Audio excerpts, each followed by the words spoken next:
கண்ணீர் விட்டு கதறி எழுதிக்கிட்டு இருக்காரு தமிழ்நாட்டுடைய தொழிலாளர் நலன்துறை அமைச்சர் பர்வேஸ். எனக்கு ஒரு நிமிஷம் அதை பார்த்தோன்னே ரொம்ப சங்கடமாயிருச்சு. இப்படி எழுதார அப்படின்னு.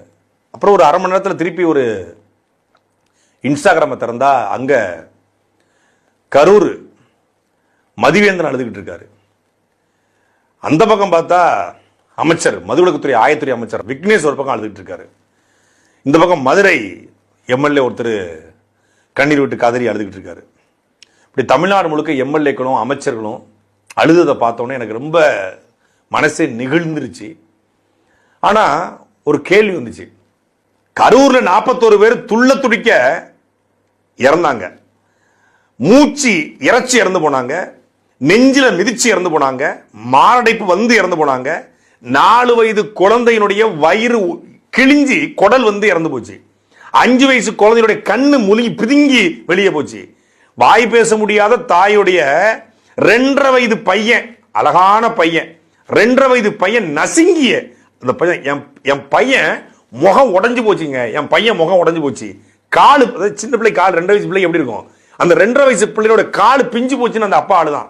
அப்பெல்லாம் கண்ணீர் விட்டு பர்வேஸ் அழுத மாதிரி நான் எங்கேயும் கேள்விப்படல. கல் நெஞ்சா இருந்தாங்க. அப்ப கூட கரையாத மனசு. ஜனநாயகன் தான் கடைசி படம். ஜனநாயகன் படத்தினுடைய இறுதியில போடக்கூடிய அந்த எண்டு கால்ல விஜய் பல்வேறு படத்தில் நடிச்சதோடைய தொகுத்து போட்டு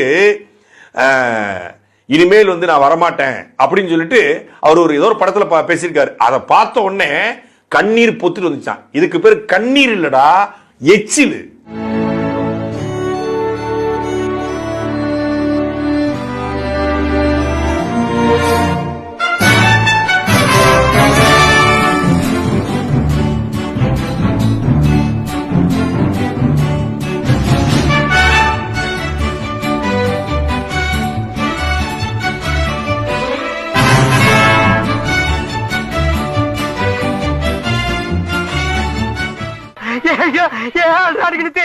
எல்லா அமைச்சரும், அதாவது எல்லா அமைச்சரும் இதுதானே ஓட்டு போட்டீங்க. இந்த ஓட்டு போட்டவங்களை பார்த்து எனக்கு என்ன சொல்றேன்னே தெரியல. இதுதானே ஓட்டு போட்டீங்க. எல்லா அமைச்சரும் தியேட்டர்ல, எல்லா எம்எல்ஏவும் தியேட்டர்ல. கடைசி படம், கடைசி படம் எனக்கு புரியலையே. இன்னைக்கே கடைசி படமா? இதுக்கு மேல அந்த படம் ஓடாதா? இன்னைக்கு முதல் காட்சி பார்த்தாகணும், அப்புறம் பார்க்க முடியாது. யோ அப்பெல்லாம் பாருங்க யாருக்கு ஓட்டு போட்டிருக்காங்க பாருங்க. முதல் நாள் முதல் காட்சியை எடுத்தவன், பிளாக் டிக்கெட் வித்தவன், இந்த மாதிரி போஸ்டர் அடித்தவன், பேனர் கட்டவன், நேத்து நீர்வளத்துறை அமைச்சர் 30 அடி கட்டவுட்டை போய் திறந்து வைக்கிறாரு. யாருக்கு ஓட்டு போட்டு திறந்திருக்க? ஜனநாயகன் படத்துல வில்லன் டெல்லியில படுத்துக்கிறான், உண்ணாவிரதம் இருக்கிறான், பிரகாஷ்ராஜ். ஒட்டுமொத்தமான இந்தியா முழுக்க உணர்வெல் சொல்லி இதை விட்டா வாய்ப்பு இல்ல. நீட் தேர்வை ரத்து செய்யக்கூடிய வாய்ப்பே இல்லாம போயிடக்கூடாது. ஒரு நெருப்பு எரிஞ்சிருக்கு, இதை பத்த வச்சு கொண்டு போயிருவோம் என்று கொந்தளிச்சு ஒட்டுமொத்தமான மாணவர் சமூகம் கிளந்து நிக்குது. இதுக்கு பல்வேறு சதிகளை காரணம். இதை கரூர்ல சொன்ன மாதிரியே பல்வேறு சதியை பல பேர் சொல்றான். வெளிநாட்டு இருக்கு, இது நக்சல்ல போய்கிட்டு இருக்கு, இது அந்நிய சதி, காங்கிரஸ் சதி, என்னவா இருந்து போகுது. நோக்கம் என்ன? நீட் தேர்வுக்கு எதிரான போராட்டம்.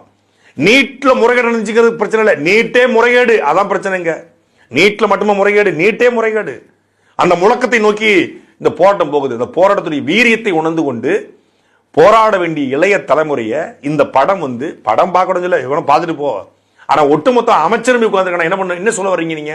மக்கள் எல்லாம் படம் பார்த்து ஜாலியா இருங்க. தளபதி படம், கடைசி படம். அந்த படம் எப்படி இருக்கு, என்ன இருக்கு அப்படிங்கறத அது தனியா பேசணும், அது வேற கதை. ஒரு குப்பையை கூட்டி உட்கார வச்சுட்டு அந்த குப்பைக்கு இவ்வளவு ப்ரமோஷனு, அந்த குப்பைக்கு இவ்வளவு இது உட்கார்ந்து அழுகிறதும் அழுகாட்சி போடுறதும். அப்போ உங்க கண்ணீருடைய மதிப்பு என்பது உங்களுடைய விஜய் படத்தை பார்ப்பது உங்களுடைய கண்ணீர், அவ்வளவுதானே. பசியும் பட்டியமா மக்கள் நிக்கிறான். பல்வேறு இடங்கள்ல ஆர்ப்பாட்டம், பெண்களுக்கு பாதுகாப்பற்ற சூழல் உருவாயிருக்கு, சட்டம் ஒழுங்கு பிரச்சனை. இன்னைக்கு தூத்துக்குடியில அருணாச்சலம்ங்கிற ஒருத்தர் வந்து லாக்அப்ல மீண்டும் இறந்திருக்காரு. இந்த ஆட்சியினுடைய 2வது லாக்அப் டெத்து. அதை கட்டுப்படுத்த வேண்டிய அமைச்சர் அத்தனை பேரும் உட்கார்ந்து அழுதுகிட்டு இருக்காங்க.